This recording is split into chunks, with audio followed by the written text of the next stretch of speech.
Turn your magic on. With me, she'd say everything you want to dream away. We are legends every day. That's what she told me. Turn your magic on. To me, she'd say everything you want to dream away. Under this pressure, under this weight, we are diamonds, and I feel my heart beating. I feel my heart underneath my skin. I feel my heart beating. You make me feel like I'm alive again.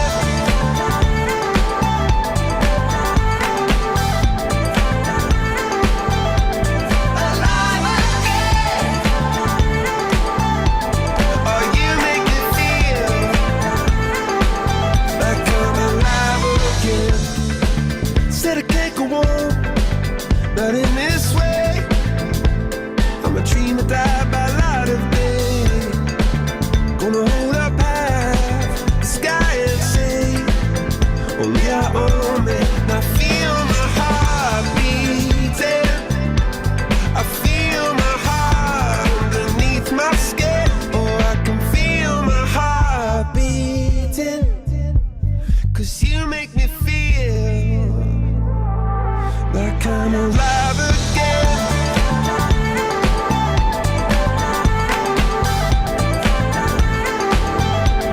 Alive again. Oh, you make me feel like I'm alive again.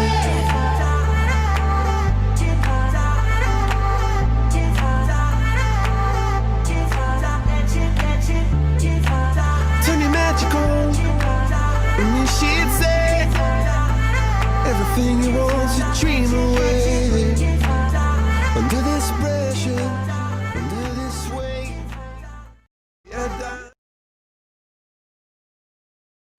Welcome back, everyone. Hope you had a lovely weekend. I don't know how the weather's feeling that side, but this side it is cold, and we are definitely in winter. Again, welcome back. Today, what we're going to be discussing is K-means clustering. So remember last week when we were talking about dimensionality reduction, we mentioned clustering, right? So now we're actually going to dive deep into those models in the unsupervised learning to help us understand different clustering methods. Right, again, I'm your host. You guys have been with me for a while now. So hopefully you remember me.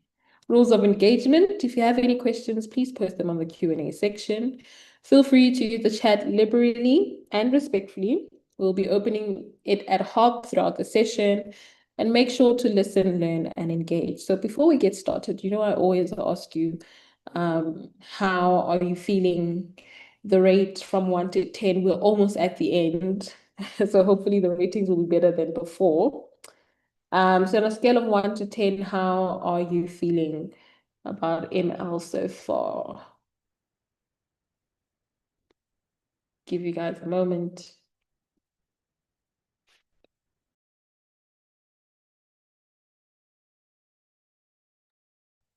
Scale of 1 to 10. How are we feeling? We have we have 10s. Oh, wow. Nozi, are you trying to get at me with that 9.999? Is that you trying to get at me? Don't worry, you and I will have a chat. Deal 7. Okay. Right. I'm seeing some good rates so far. I'm loving the 10s. I mean, like if we're at a 10, we can just close the session off and we'll see you guys at graduation. A 9, okay, 9, 10s. Right. I mean, I'm like happy to be seeing that the lowest is 7, but don't worry, Hadil. Hopefully by the end, you'll be at a good 10 as well. So again, as stated, the learning outcome for today is understanding and applying clustering methods. I asked you the question before or last week. What do you think of when you hear clustering? So if I say I'm going to cluster these people, I'm going to cluster these objects, what comes to mind when you hear that? Grouping, groups, this, that is correct. And a group is usually something that has similar traits, similar characteristics. So for instance, if we're in a class and I'm going to group people, I could either group them by male or female. I can group them by height. I can group them by age, right? By those characteristics. Cluster groups that have similar characteristics. Yes, that is correct, Alex. So just as a human, when you hear clustering, that's what you think of. Grouping objects, people, data in points or clusters that have similar characteristics that distinctively vary from the other. All right. Cool. Quickly, as you know, we always have a demo. So we're going to hop on to the demo. The link is provided here for you to download. So at the end of the session, you guys know the slides will be shared and you'll be able to access it. Okay, just want to remove this guy. I don't know why it's showing here. So K means clustering. The learning objective is that by the time we finish the session, you'll be able to implement the K-means clustering algorithm and choose optimal number of clusters. That is also very important. You can cluster people in different characteristics, but you want to make sure that you group them correctly or at an optimal number of groups. So remember, we are in unsupervised learning. So with supervised and unsupervised, with supervised, we had labeled data. We knew what we were predicting. We had a target variable, but with unsupervised, we don't know what our target variable is. We're just going to throw some data. And in this case, it's going to cluster by the characteristics or the features or variables in which we are given or have access to into specific clusters. So unsupervised learning is an area of statistical learning that we use to infer trends, to group cases based on similar attributes, naturally occurring trends, patterns, or relationships from unlabeled data. These models are often referred to as self-organizing maps. A variety of methods are used as a strategy for dividing data into groups to carry out unsupervised learning, one of which known as clustering. So clustering methods use data features to group observations into either distinct or overlapping sets, right? So in clustering, there are different types of clusterings. You have hard clustering, you have hierarchical clustering, and you have soft, fuzzy clustering. And here are the differences. Hard clustering, which also or K-means clustering falls under this clustering type, is observations belongs to clusters or it doesn't. It never overlaps. You are either 20 or 30. You can never be 20 and 30. So if maybe we're giving a range of, we're going to group everyone who's in between 20 and 29 and 30 and 39. You will never be overlapping. Hierarchical clustering, observations belonging to child clusters also belong to parent clusters. So with hierarchical clustering, how it starts is one observation or each data point is its own cluster. Then it starts working on whichever one is close or whichever data point is closest and forms its own cluster. So there can be overlaps of either if I'm going to select this cluster or this specific data point, and the next data point is closer, and the next data point is closer, depending on how I want to structure my data, there may be overlaps. Then you have soft and fuzzy. observation can belong to each cluster to varying degrees. So what can I give a real life example? We can cluster into male, female, child, adult, right? Yes, child or adult. So you can sort of be the same, but not the same. You can be a female, but are you within the female, are you a child or are you an adult? I hope that makes sense. Okay, but the one we'll be focusing most on is hard clustering, and that is your k-means clustering. So this is basically an example of what k-means clustering does. We're given raw data, right? And each of these data, just like last time we were doing dimensionality reduction, we had circles, triangles, and squares. We're given raw data, and what clustering does is that it will take those features of those specific data points and see which ones are similar, okay, and cluster them. But what k-means does is that it creates what we call centroids, right? So it randomly creates centroids, and whichever data points are close, let's say, for instance, we want to create 4 clusters. Whichever data points are closest to either of these 4 centroids will be allocated to that specific centroid that then forms a cluster. So the formal definition is k-means an example of what is known as hard clustering method, which means that the clusters or groups that result are distinct and non-overlapping. In other words, each observation will ultimately belong to one cluster, although it may be passed around between clusters during the iterative training of the clustering model. So please note that, as I stated, when k-means clustering creates centroids, it first randomly allocates a centroid. Excuse me. But that centroid keeps changing because it needs to now gauge the data point it works with. So in the first iteration, it will just be random. In the second iteration, it now calculates the average of the data points that are surrounding this centroid. Excuse me. I think I'm coming up with a cold. So the main objective in k-means is to partition dataset into k clusters. Now it's very important because when these k clusters aren't just randomly selected, you need to make sure that the clusters you select optimize that model or optimize the variation amongst the clusters. So this is achieved by randomly initializing k cluster centroids. So this is what I was explaining in the beginning. We first randomly throw, or not we, but the model first randomly throws 4 or k centroids, and then starts generating clusters with points that are close to each centroid. And with each iteration, then calculates the average so that it centers around these data points that are similar around the specific centroid. Hope that makes sense. So this is achieved by randomly initializing k cluster centroid points to be used as the cluster center, assigning each point to the nearest centroid according to some distant measure, and then updating the cluster centroid as well as data point membership at each iteration until the centroid stops changing. So it will first iteration, we randomly assign centroids based on the number of clusters that we want. We then, after every iteration, rearrange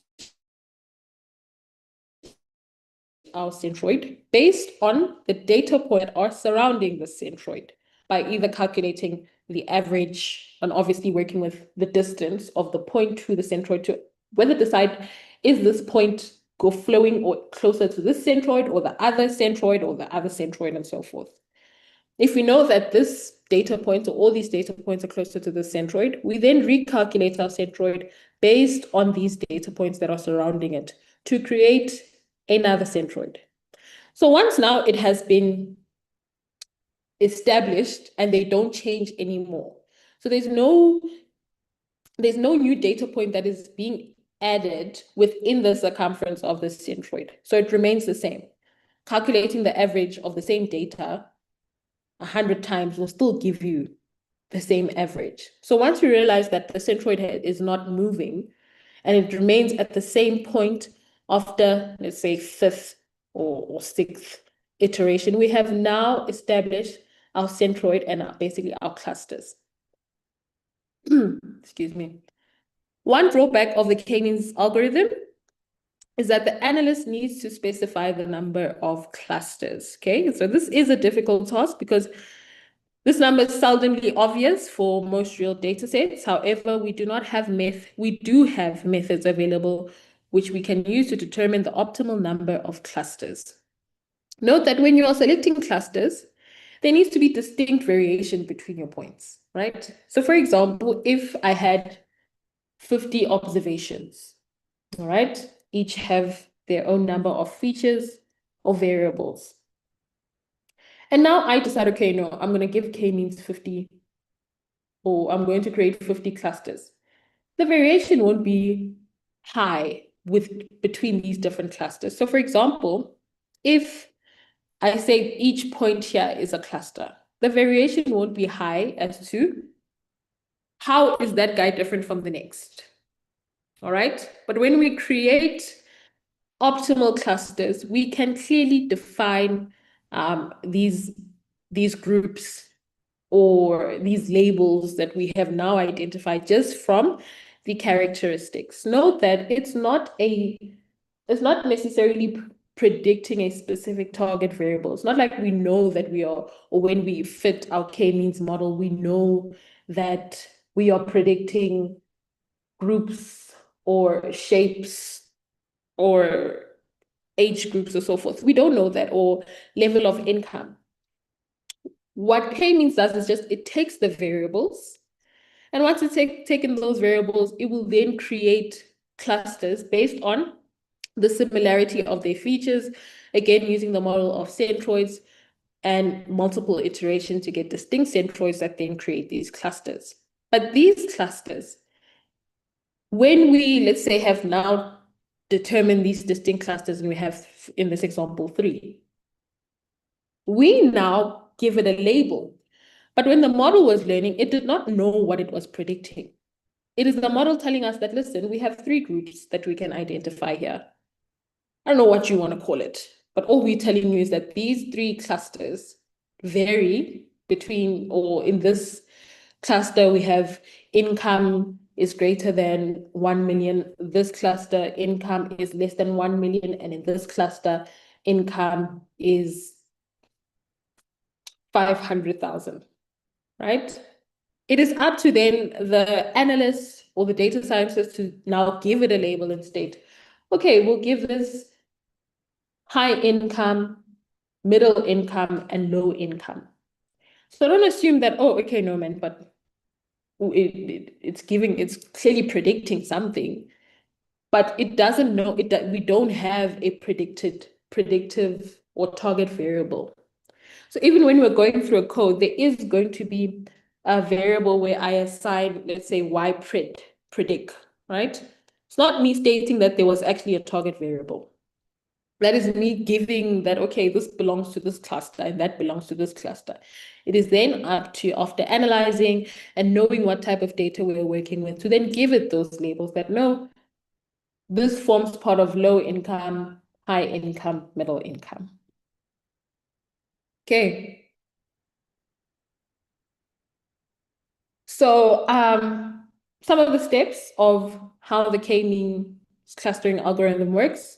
One is to pick the number of clusters, and that is your k, and randomly assign each observation a cluster from number 1 to k. Okay, so in Python, we know that indexing starts from 0 to infinity.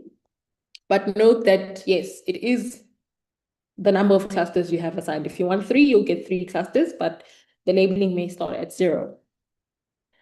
So now we've selected our clusters. What happens? We repeat the following until cluster assignments stop changing. So for each of the k clusters, we compute the cluster centroid. So the kth cluster centroid is the mean of observations in the kth cluster. So that's what I was explaining. as the points come closer to the cluster, we now or not to the cluster, to the centroid, we now have a circumference, or sort of, yeah, a circumference over K. Around these points here, this is what will help us allocate our centroid. So it'll keep iterating and iterating until we get to a point where we now have distinct clusters. And lastly, assign each observation to the cluster whose centroid is closest. So where closest is defined using a chosen distance matrix, such as the Euclidean distance matrix. So I hope you remember in math, you had that distance is equal to square root of x1 minus x2 all squared plus y1 minus y2 all squared. So that's that Euclidean distance. Those are some of the distance measures that you can use to determine whether this point falls along this centroid or is closer to this specific centroid. So what these points here is basically what is happening here, right? Visually. We're given raw data, right? Oh, why is this still labeled? We're given raw data. We then decide what is step one. Step one, pick the number of clusters and randomly assign each observation a cluster number from 1 to k. So now we're randomly assigning each observation a cluster number. So either in this case, if we selected 3 clusters, so k is equal to 3 in this case, you see we have 3 colors. We have yellow, pink, and green. So we randomly assign points to a specific cluster. Right. Now this is iteration 1, step 2a. So what does step 2a say? For each of the k clusters, compute the cluster centroid. So now we're working with the centroid. Remember in first iteration, centroids are randomly thrown, basically, randomly selected, randomly scattered on this model. Iteration 1, step B. Right? Assign each observation to the cluster whose centroid is closest. So now you must select each observation of which of these points, which one is closer to a specific centroid, right? So as you see, all the yellows are now aligning to the yellow centroid, all the pink are aligning to where the pink centroid is, and all the green are aligning to where where the green centroid is. Okay, so these dots are centroids. So as we keep iterating, right, the centroids change because now, if I'm going to calculate the average of these guys here, right, they're the ones who are closest to this specific centroid. So now I'm going to use these data sets to now calculate the mean, and that will give me my new centroid.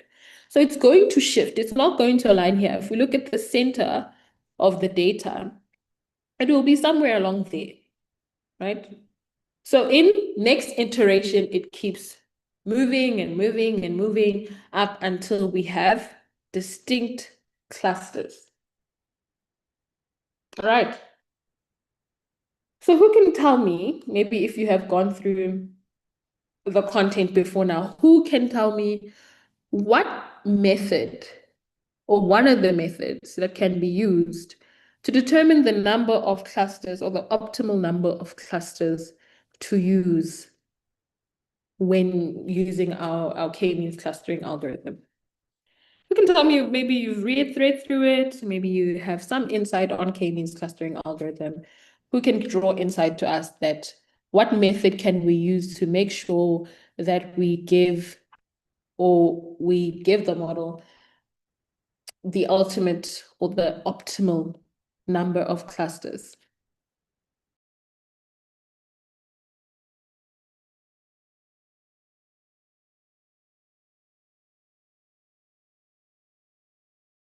Are you guys here? What method can we use? No? Yes?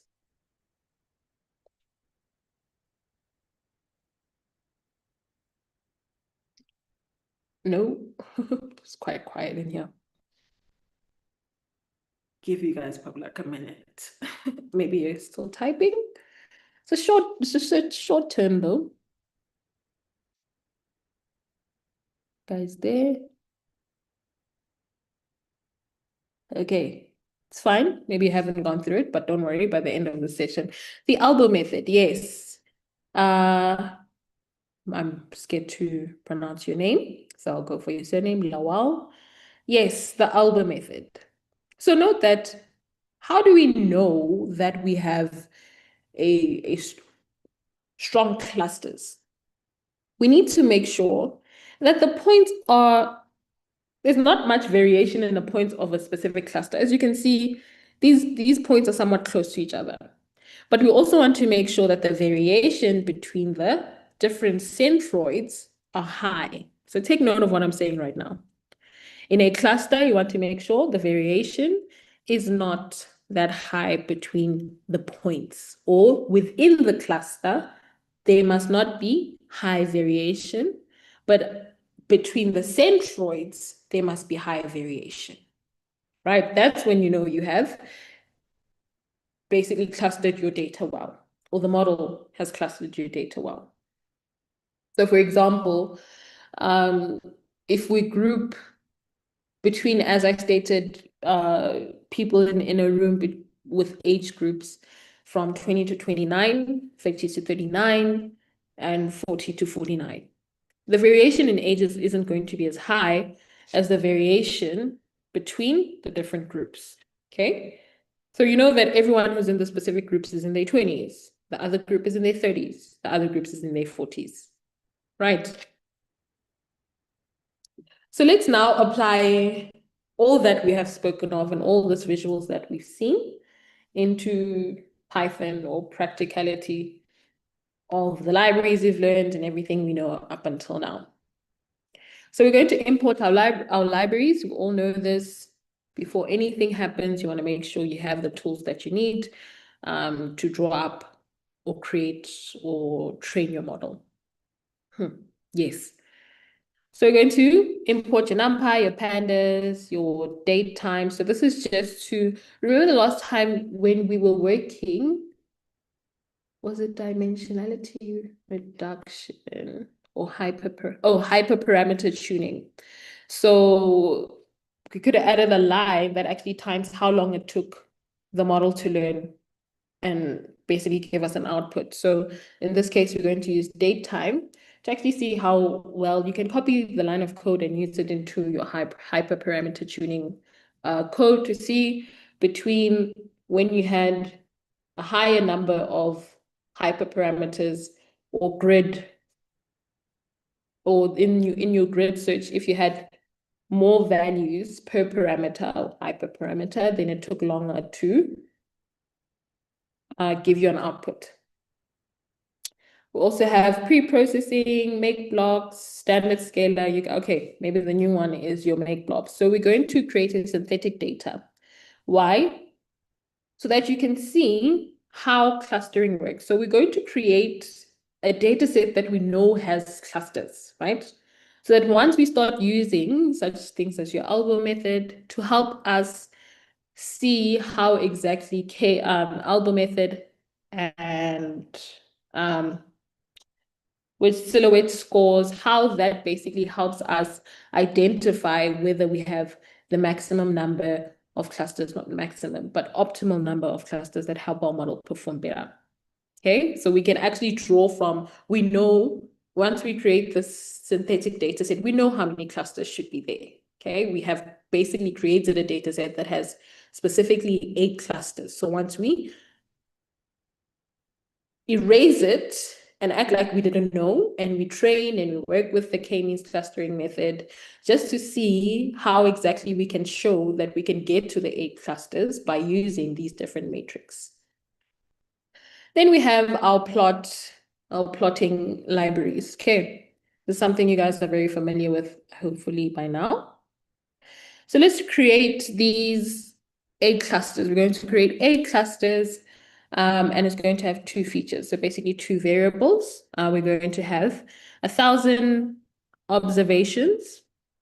We're going to have 8 centers. Those are our clusters, and n number of features, the number of variables, and random state at 68. Okay, you can select any random state, but ideally we always use 42 or 8 for reproducibility. Okay, so we're going to create this data set and let's see what it looks like. So this is just your working or plotting the data, getting labels okay, and identifying the number of centroids, giving it different colors, making sure that basically the plot shows that we have 8 different clusters.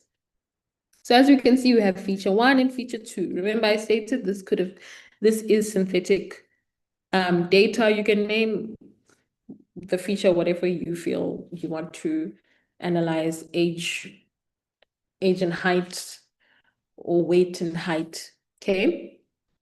So now we can see we have distinct clusters. We have cluster 1. Remember, I told you in Python indexing. Remember, not that I told you, but hopefully you still remember that indexing starts at 0.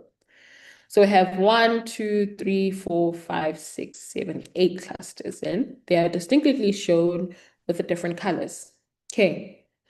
So we're going to erase this. We're going to act like we've just been given data and we don't know what the different clusters are.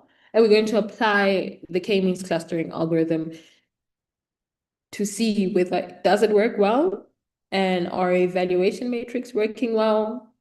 Do they tell us or give us back, or we're working backwards basically? And we're hoping that by the time we're done with the code and the evaluation, we're going to get to a point where we have selected 8 clusters. Cool. So great, we've successfully created a data set consisting of 2 features and a few distinct clusters. These colors act as sort of a label, right? So as I stated before, it's not that it was given data that had a label, right? That, okay, no, this belongs to 0, 1, 2, 3, and then we have Y test and Y train and X test and X train, just as when we were working with supervised learning. No, it took the data and created the clusters, of which now we can create a new column that says cluster label or group assigned to, and so forth. Okay. It never knew whether each point belonged to a different observation. It just had data with 2 features. It looked at the similarities of each observations and created 8 clusters. Okay. So basically now the data looks like that. We never had this, okay? This is what it is giving us now. There are 8 clusters, each one, let's see what we have. Wanted to see maybe if we can get, how many did we have? Let's see. Yes, right? So the last cluster is 7. Okay, that is the 8th cluster. So each observation has been given or labeled which cluster it now belongs to. So that's what DF now gives us. So as stated in supervising, we do not have access to these labels. Okay, as such, let's pretend we don't know the number of clusters or their locations, and pretend that we just came across the following data. So now the data is not assigned to a specific cluster. It's just same color, everything, and it basically looks like this. Okay, no one knows what's happening here. We don't know whether this is one cluster, whether this should be put as one cluster. Okay, maybe this can be its own cluster, or should we put all of these in one cluster and then put a centroid there and we'll form one? We don't know. But as I stated in the beginning, we want to see how well the k-means clustering algorithm works, because we already know there should be 8 clusters, but we're just pretending we don't know at this moment. Okay, right. So this leaves us with 2 problems to solve. We don't know which pair of features, X, belong to which cluster, okay? And we don't know how many clusters there are in this data set. As I stated, we don't know whether this is one cluster, whether this is one cluster. Maybe we could have 1, 2, 3, and 4 clusters, and we're good, right? Cool. So just as any project you've worked on, anytime you're working with data sets, you're going to pre-process your data set. So since clustering algorithms rely on computing some form of distance matrix, it is good practice to scale the data. In this case, we're going to use our standard scaler. If we don't do this, then we risk having features that contribute way more than others when deciding which cluster a given data point belongs to. So for example, age could be 18 to 60, whereas income can be 10,000 to 45,000. The scale's not the same. Income is obviously going to have more weight in the algorithm. So let's scale that data. Right, randomly, let's decide we're going to work with 4 clusters. So with clustering, we cannot be sure how many clusters we get and what information they will be clustered on. Looking at figure 2 above, it seems that we have 4 or 5 distinct clusters, right? As I stated, you could have either this is one cluster, this is one cluster, and these two as different clusters. So we're just looking at the image. We're just generated, we're given data, and we're like, okay, we have 2 features. Let's put one on the x-axis and one on the y-axis, and let's see what our data looks like. And from visual, we're just like, okay, no, it seems like I have about 4 or 5 clusters. So I'm going to select 4 clusters, right? This is just human practicing, okay? There are actually methods to decide how many clusters we want to allocate. So let's call the k-means cluster and import that library. We're going to fit, remember, we're now going to fit our x-scaled data. So we're going to run our, what happened? K is not defined. Oh, didn't run that. Try that again. Right. So we've stated that we have 4 number of clusters in a random state of 42. So we have only picked 2 hyperparameters. There are also other hyperparameters such as max, it, and total. That also tells us the number of iterations we want to have. If you're not sure, or if you want to know more on the hyperparameters and parameters in your model, you can just call help. You can comment it out. I'm sure once you get the notebook, it should have a comment. You're just going to remove that hashtag. Then once you run it, it will give you, the information of each parameter. So we have n clusters, we have init, right? We also have n init and so forth, and maximum iterations, a maximum number of iterations of k-means algorithm for a single run. You also have toll, right? Relative tolerance with regards to Robbinus norm of the difference in the cluster centers of the 2 consecutive iterations to declare convergence. So this mostly works with now your centroids. Okay, so you can just read through that just to understand what parameters your model is working with. Just going to comment that out so we can remove that. Right, so let's evaluate the k-mean. Notice the useful method of cluster centers on the k-means model. So let's look at what that reads. Where did we see it? Did we see it here? Sure, we did. Cluster centers. Cluster centers, right? End array of shape, cluster centers, and end coordinates of cluster centers. So what are cluster centers? Your centroid. So this tells us the location of our different centroids. And how many centroids are we going to have? Who can tell me how many centroids we're going to have? So it's going to give us the location from feature 1 to feature 2, or by feature 1 and feature 2.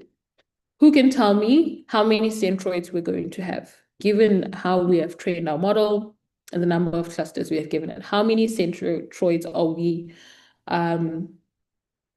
going to have in this case?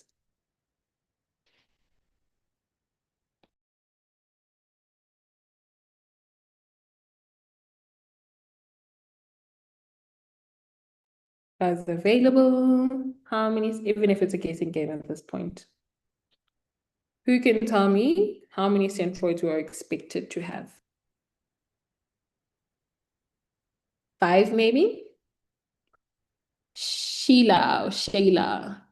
Close, but not 5. Right, remember what does our centroid tell us? It is the center of each cluster. That's why it says cluster centers. So how many centers are we going to have If we have stated we want 4 clusters, how many centroids are we going to have?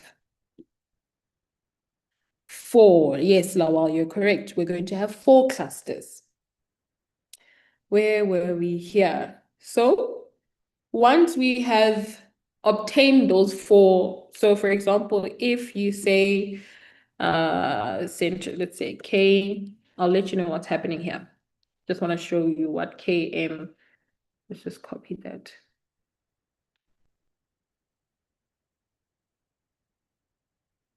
Right? So we have 4 coordinates. This is feature 1, feature 2, X coordinate, Y coordinate. This tells us the location of our cluster. Oh, not our cluster, our centroid. Okay? That's why it says cluster centers. It tells us where these specific centroids are located within the feature 2 to feature 1 plane. Right. So as we had in this specific data where here, right?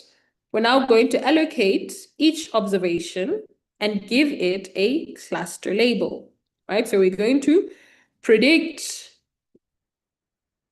using k-means clustering. We're going to assign each observation or give it it's going to be in a cluster, and we're going to create a column called cluster label to show us where each observation lies within a specific cluster.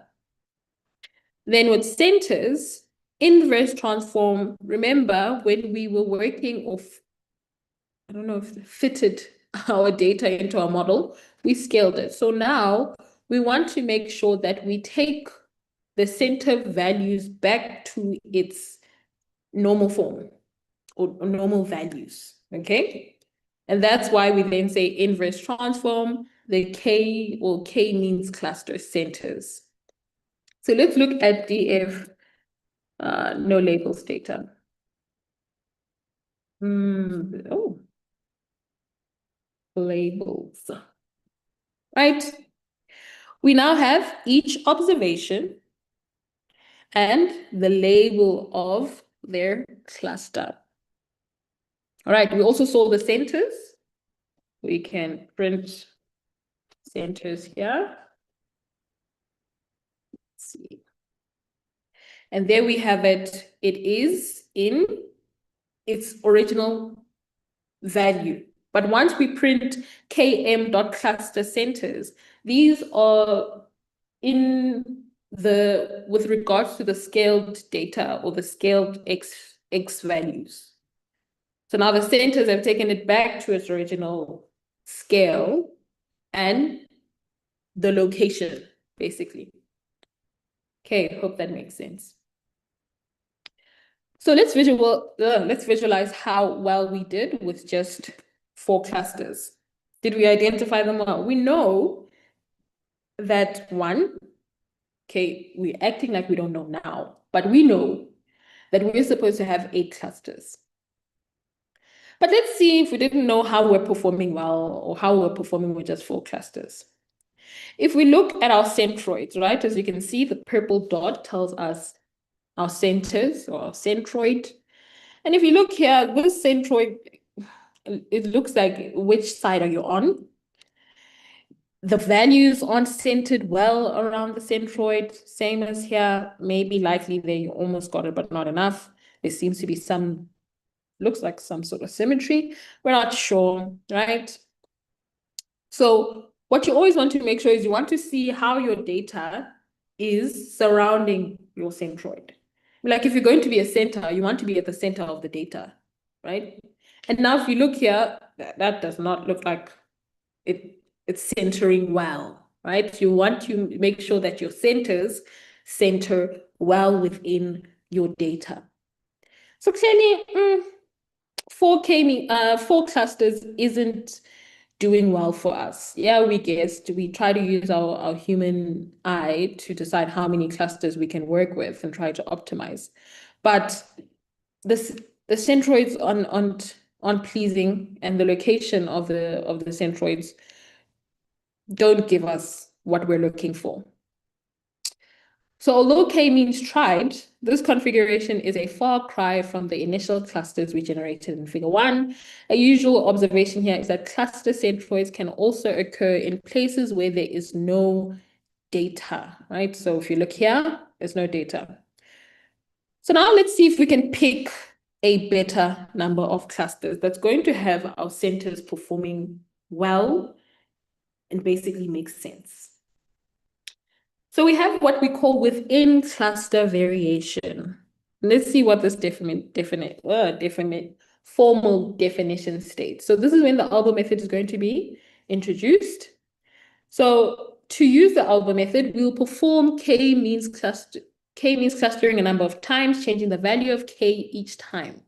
For each value of K, we will measure the total within cluster sum of squares, or WCSS. But simply the WCSS is computed by calculating the sum of squares distance between cluster centroid and the data points that belong to them, right? So these within cluster sum of squares are then added together to obtain the total within cluster sum of squared, which is WCSS. What this is calculating is the variation of data points within the cluster. All right? We want to see how similar are these data points in a specific cluster, right? How similar are these data points? So this is one cluster, but what is the variation of the data points within the cluster?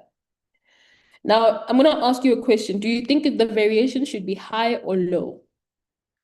So if we're within a cluster, or if we have been placed in a specific group, how different are we in that group? Should we be very different in this group, or should we be not so different? Should the variation amongst our characteristics or similarities, similarities, just giving it away, our characteristics and attributes, should the difference be high or low?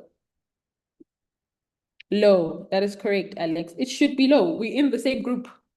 We shouldn't be that different, okay? For example, if you're doing your first day in university, we all should have had what we call it in South Africa as a matric, national higher certificate.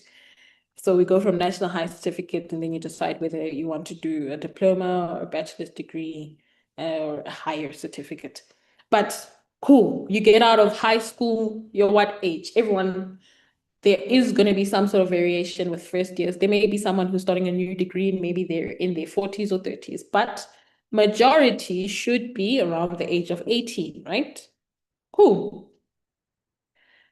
So this is where we now work with the WCSS. It calculates, what did it state? Simply is computed by calculating the sum of squared distances between cluster centroids and the data points. So it keeps going, this cluster, this specific data point minus this centroid squared plus this specific data point. So yeah, great, there's a visual. This data point minus the centroid squared plus this data point minus the centroid squared plus, and so forth. And depending obviously on the number of data points you have in your specific cluster. If you have two clusters, in this case we have one, we want to calculate, we're going to add, or the sum of squares of one cluster would be added to the other. Okay, hope that makes sense. So we're going to calculate for each cluster, we're going to say, or each centroid is going to be centroid 1 minus 0.1, centroid 1 minus 0.2, centroid 1 minus, so this labeling is stating that point in centroid 1, and then that I tells us, or is given for each number of observation or each data point in that cluster. So this I could go up to the total number of observations in the specific cluster. So it goes C1 minus P11, C1 minus P12, C1 minus P13, maybe up until C1, all squared, okay? Forgot the squared. C1 minus P13 all squared, and it keeps adding all those differences, or in this case, distance between centroid and point squared plus distance between centroid and the next point squared for a specific cluster. Now we want to make sure that this is as low as possible. Okay, let's see. As stated, it is a measure of the similarity of the observations within our cluster. Lower WCSS means that a cluster is more tightly grouped. Naturally, as we increase K, WCSS will decrease until K is equal to basically the number of data points in our data set. But what use is it? Yes, what use is it to have clusters with the same number of data points? It doesn't make sense, okay? But we want to make sure we get the optimal, or the point where WCSS is low enough to optimize our model, okay? So let's say we have chosen a range for K between 1 and 20, where we basically are going to calculate the WCSS.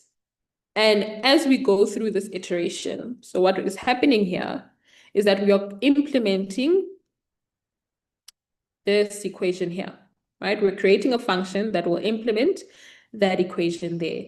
It calculates the centroid, creates a variable in which we'll be storing this sum, and basically works on, or gives the function of the output every time we keep adding and looping through the clusters. So that's that label. Remember, label call is label. Where is it? What did we label? Where were we? Cluster label.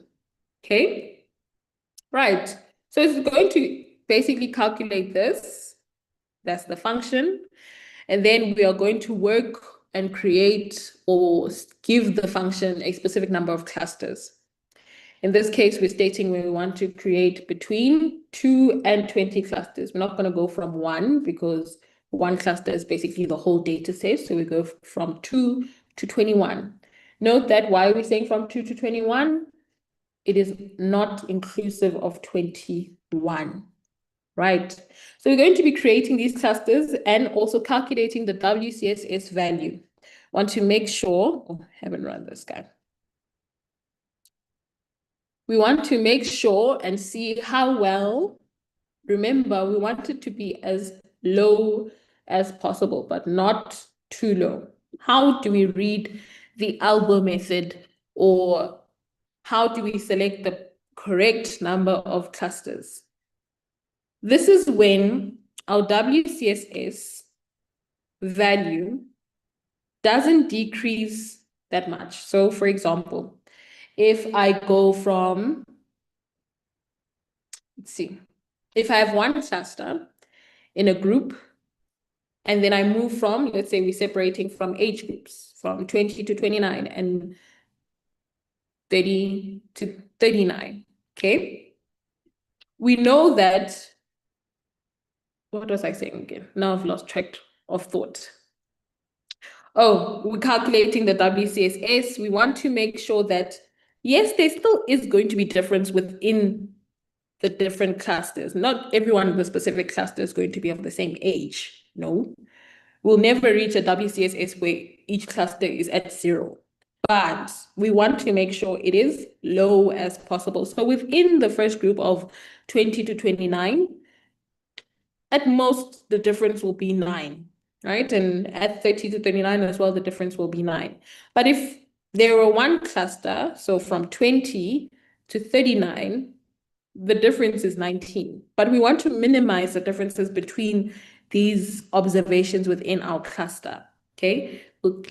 Having it 0 just doesn't make sense. At this point, each point is its own cluster. There's no difference between any point, unless you have two people of the same age. And then, yeah. Okay. So how we read the ALBO method is, once you have plotted the points of the within cluster sum of squares, and the number of clusters we have selected. Remember, we are iterating, so we keep selecting a different number of clusters and calculating the WCSS for each number or each time we change that cluster. So here we see that there's a high difference still when we move from cluster 2 to cluster 3, okay? Cluster 3 to cluster 4, right? There's still a high change, or the variation keeps changing quite well.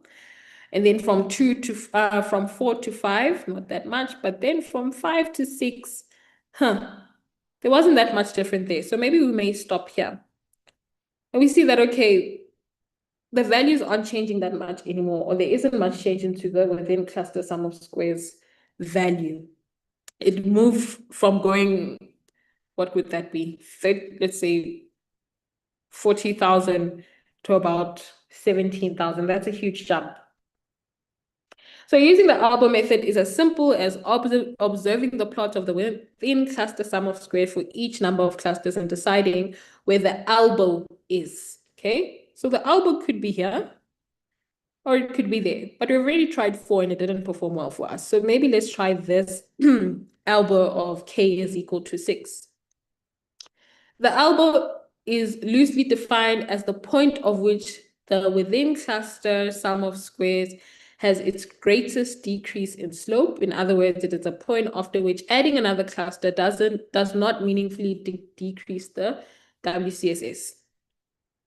So, okay, now we're going to try running and see, okay, if we had selected 18 clusters.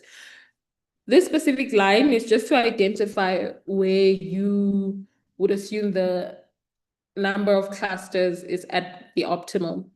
You can use this X V line. So let's say, what are we selecting? We said we're selecting 6. So we can say cut at X is equal to 6. So once you run that, you can state that, okay, this is where my k-means algorithm would be optimized. Right. So now let's try the k is equal to 6 and fit those number of clusters within our k-means model and see how well of the visual of which we had in the beginning now looks like. So we're going to run that. Oh, there's that time prompt I was talking about to see how fast the model basically got fitted into the k-means function or model. What am I saying? Yes. Okay. So we run as before. Same thing we have been doing then when we were trying to obtain 4 clusters, right? Still inverse, changing it back to its value outside of being scaled, giving each observation a label of which cluster it belongs to, and basically fitting the X or the scaled values into the k-means model. So let's see how it looks like now. Okay. Not bad, right? Not bad. We now have centers where they are actually look like they're performing well, better than when we had k is equal to 4, right? We don't have a centroid where it's just in the middle of nowhere and there's not necessarily there's no data surrounding it, but it's not necessarily at the center of what we have identified as a cluster. So it looks like k is equal to 6 did much better than k is equal to 4. So let's see if other methods will perform well. Let's see if other methods will perform well. And another method that we have is between cluster variation. Now, this is the variation literally in the term between the clusters, right? Now, before we were working within cluster variation, and we wanted that to be as minimal as possible. In this case, we're working with between cluster variation. And who can tell me whether or not this value should now be high or low? So in the chats, should this value be high or low? High, exactly. I want to make sure that we are completely different. Okay, if I'm in that group, it is because I'm definitely not in that group. Okay. Makes sense? I am 29 because I'm definitely not 39, or I'm not in the group of 30 to 39. Close, but you're definitely not in that specific group. We are now trying to see the variation between the clusters and not within the data points. So WCSS should be low, but BCSS should be high, right? So if the WCSS measures the variation within each cluster, then between cluster variation measures how spread apart the clusters are from each other, right? So same thing we're going to do. We're going to create a function that then calculates BCSS. We're going to run that code there, and we are going to test it same way we did with WCSS, draw up a graph. Now, because these are opposites, the graph is basically going to be an inverse or a reflection on the x-axis, just going to flip, okay? They're the opposites. So what would that look like? This would look like that. Okay, so we have that elbow method. We tried at 4, remember? We want to look at that. No, not so great either. And then we look at 6, and it's like, okay, no, there's potentially a point in which we can select k is equal to 6, and it will optimize our k-means algorithm or model. So picking the optimal number of cluster here is still the same as with WCSS. So this didn't necessarily give us any information. It's the same thing, just different language, okay? The only difference is that our elbow is now upside down. Hence, I stated a reflection on the x-axis. Like before, we see a clear kink at 0.6. The decrease, or in this case, the increase is not as high as it was or as we continue into cluster 7. However, this method has an issue where the BCSS keeps increasing. So what we would like is something that stops increasing after we have found the right number of clusters. And since we have already seen that what the clusters look like with k is equal to 4, let's jump straight into the next method. So we have drafted k is equal to 6. And just as stated before, this is why it's very important to try as many methods when you're working with a model, all right? Or evaluate as many matrix when you're working with a model, because you never know what's happening in the data set. This is why we always emphasize work with your matrix. If it's not root mean squared error, look at your R squared, look at your mean, absolute, look at all of them, okay? Obviously, there are some that will take preference. But in this case, because we know they should be 8, that's why we are continually going until, or just to show you how it helps to use different methods, because it will guide you into the right direction. So now we're going to introduce the CH index. So this now balances where we will have a low within cluster sum of squares and a high between clusters sum of squares, right? So the ideal scenario is where our clusters assignments have a small WCSS and a large BCSS simultaneously. So at the same time, one must be small, the other must be large. So the CH index combines these two matrices in a clever way so that it's easy to isolate areas where WCSS is small and BCSS is large for a given value of k. So this is how it can be computed. We have WCSS at k clusters divided by k minus 1, or cluster minus 1, all divided by WCSS of k, all divided by number of observation minus 1. Okay, so this is also we're creating a function. If you note, we've created functions for each of these methods. We created a function for WCSS, created a function for BCSS, and now we're going to create this function here, right? Which is what we have there. This is what we will return. If you note, we're calling the function between cluster for B and between cluster and within cluster for WCSS. So we're calling now those functions that we had created instead of now drafting the whole equation up again. So let's run and see how this performs this time.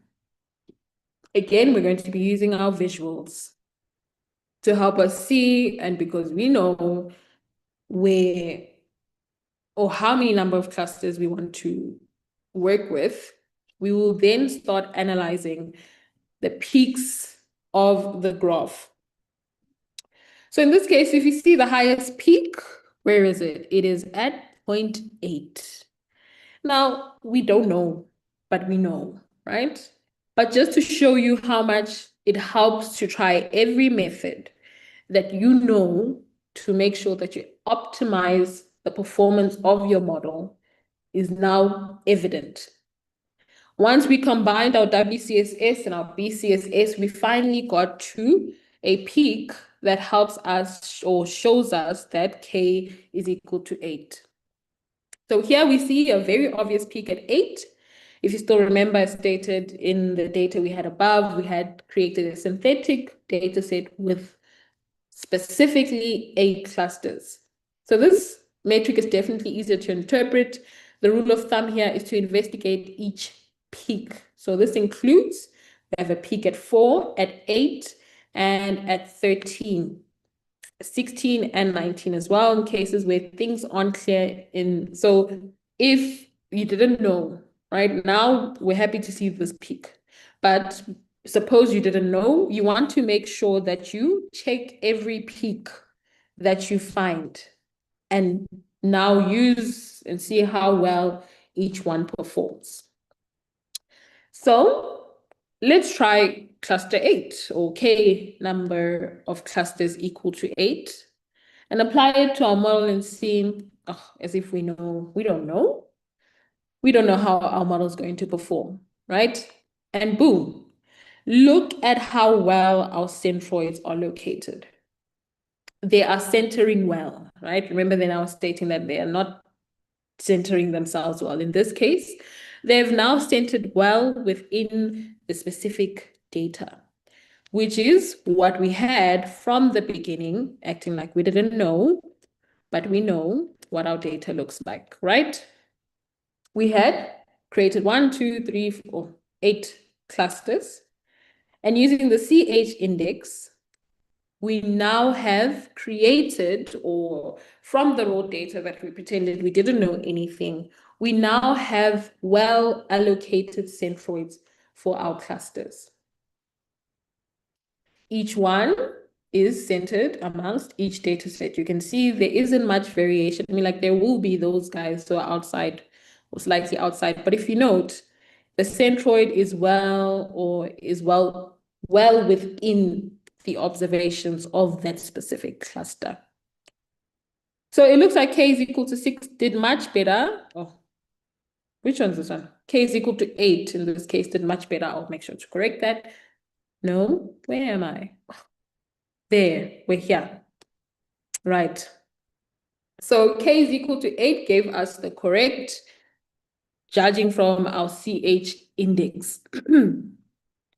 So as I stated again, you want to make sure you maximize all clustering methods. And now just to look at what visual or clusters we had created, you can now compare them instead of scrolling up as I did.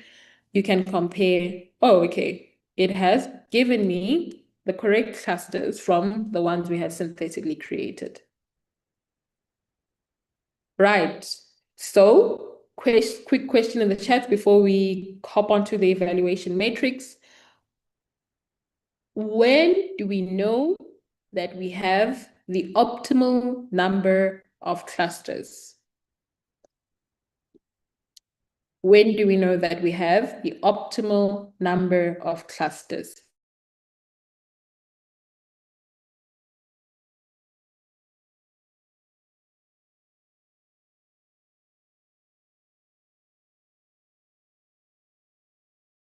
You guys there? At the peak, right? No, I mean, I guess at the peak. But what are we looking at the peak? What is happening at the peak? What is happening at the peak?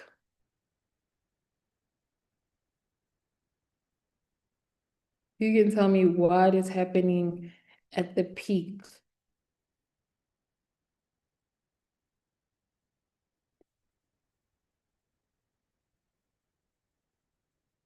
Give you guys a moment.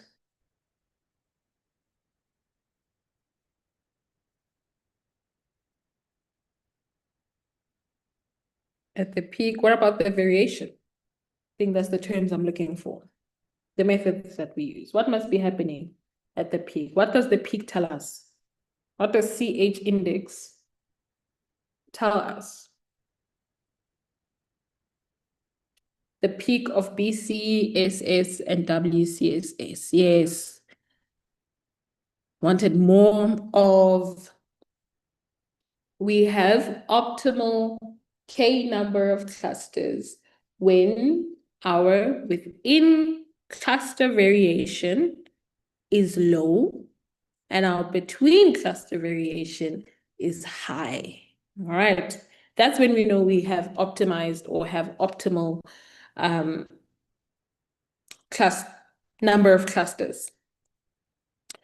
But they're more evaluative. So now we're working with methods and how to cluster our data, but now they are evaluation matrix. We need to make sure that the quality of our clusters are high or are good. So now this is when we're going to introduce the evaluation matrix, specifically the silhouette score and Dave's Bolden index. So the silhouette score is a measure of how similar an object is to its own cluster, so cohesion, basically, compared to other clusters. It ranges from -1 to 1, where a high value indicates that the object is well matched to its own cluster and poorly matched to neighboring clusters. That's what you want. If you're here, you do not relate to the other clusters. A silhouette score close to 1 suggests that the object is appropriately assigned to its cluster, while a score near -1 indicates that it is assigned to the wrong cluster. In clustering, we aim for a high silhouette score as it indicates well-separated clusters and a clear distinction between them. The silhouette score is computed for each sample and then averaged to obtain an overall score for the clustering. So gave you a table here just to identify how to interpret each value. So if you have a value between 0.71 to 1, you can say it's a strong structure of clusters. If you have 0.51 to 0.7, it's a reasonable structure. If you have 0.26 to -0.50, you have a weak structure. And if you have 0.25, then you have no substantial structure. Okay, so that's how you would evaluate. Yes, we have gone through the visuals. Yes, we have seen it. Yes, the CH gave me a proper peak. But in this case, we know, or in the beginning, we knew what we were looking for. Okay, I was just showing you how each method basically guides you into the right direction. But in case, or not in case, you will come across the data where you don't know what the clusters are. This is something we created on our own. We knew what was happening. In the real world, you're not going to know what's happening. So as much as you may get a proper peak, you want to make sure that, well, are my clusters of good quality, or did somehow my CH index just, I don't know, play a really good guessing game? All right. So these are how you would interpret depending on either of the values. So if we run this and test how well we have predicted or placed each observation to a specific cluster, or the quality of our cluster, we get a silhouette score of 0.57565, so forth. So that ranges between 0.51 to 0.7, which is a reasonable structure. So the silhouette score of 0.576 indicates a reasonably good clustering results. It suggests that the clusters are fairly distinct and well-defined, with minimal overlap between them. Overall, it indicates a relatively successful portioning of the data into meaningful clusters. Okay, so you always want to make sure that you use these key terms or keywords, hence why I had given you that summary table. So you know how to interpret that specific score or evaluation matrix. Then we have the Dave's Bolden index. So this is another measure of cluster validity. that evaluates the average similarity between each cluster and its most similar cluster. So it is defined as the ratio of the average intra-cluster distance to the distance between cluster centroids. So lower values, in this case, of Dave's Baldwin index indicates better clustering. So remember, with silhouette, we want high values. With Dave's Baldwin, we want low values. With tight and well-separated clusters, a high Dave's Baldwin index suggests that clusters overlap or are poorly separated. So just as we run this guy, we have a 0.59. So like the Dave's Baldwin index is used to assess the quality of the clustering solutions and guide the selection of optimal number of clusters. So how do we interpret this? I'll also try and provide a table on some of the keywords you can use to interpret the Dave's Baldwin index. It indicates a relatively good clustering, may have a different range. Okay, I think we'll check. It will have a different range than that of your silhouette score. It suggests that the clusters are reasonably separated, with each cluster having distinct characteristics. I'm sure you guys can read by now. But the primary point here is that Dave's Baldwin index must be low, and the silhouette score, we want it to be as high as possible. Now let's talk about the advantages and disadvantages of k-means clustering. So great, we've got our clusters, we sort of knew what the clusters were happening, but what do we need to look out for when working with this model? So the advantages is that it's computationally efficient clustering technique, suitable for large data sets, easy to implement and interpret. As you can see, it was quite easy to just see that, okay, no, I need to make sure my clusters are tight and outside clusters are far as possible. Easily adaptable to new data set. The disadvantages is that it lacks consistency and sensitive to scaling and dependent on initial values. So please take note when you are going to apply a k-means clustering method, some of these advantages and disadvantages. So I'm going to close it off here. I hope you guys now, from dimensionality reduction, we introduced or gave a pinch or a peek into clustering. Hopefully now it makes sense how exactly a model clusters its value in unsupervised learning. What happens when it doesn't know exactly what it's predicting? It's going to work with what it has to give you some sort of an idea of how your data reacts or how similar they are. So in conclusion, you have now learned what clustering means, what the different types of clustering are, how to cluster a given data set using the k-means algorithm, and how to use various methods such as your WCSS and BCSS for determining the optimal, not total, the optimal key point number of clusters, and finally, how to do a basic analysis of the resulting clusters. So I really hope this was helpful. See if I have any quick question for you. No. Okay, we're good. Let's see if you guys have any questions. I've been asking you questions. Do you guys have any questions? So we're just quickly gonna hop on to, just want to move this guy. The Q&A, and while we do that, we will launch a poll. So please do complete the poll that has been launched. Just give me 2 seconds.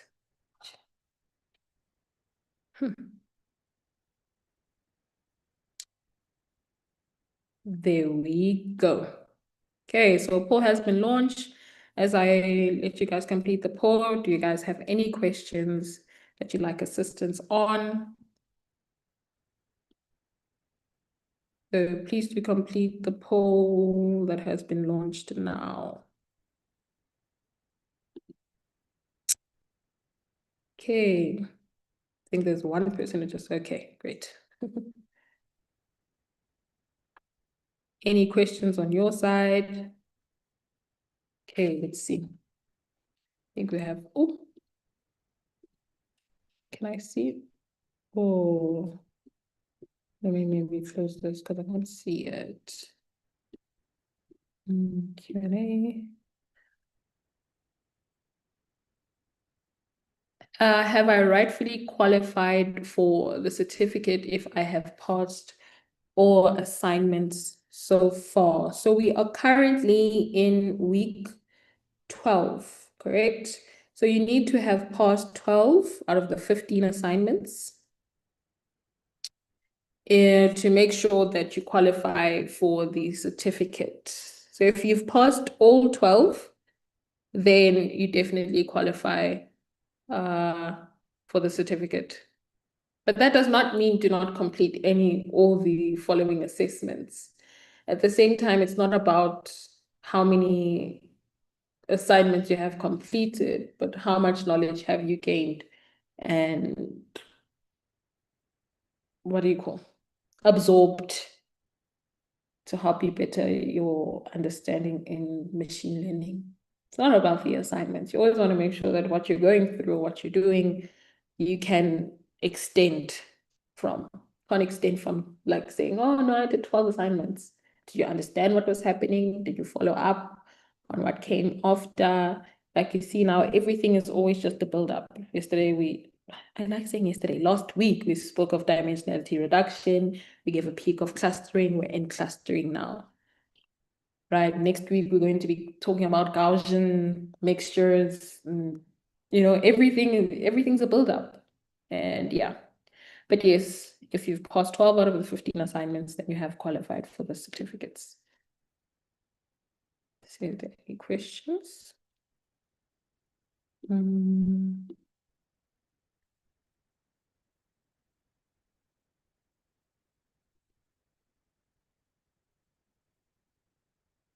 Any other questions?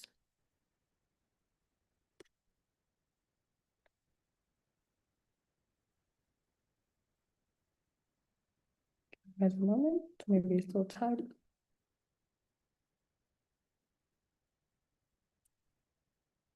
Okay, I guess we're good. You guys don't have any questions. Right. So next steps.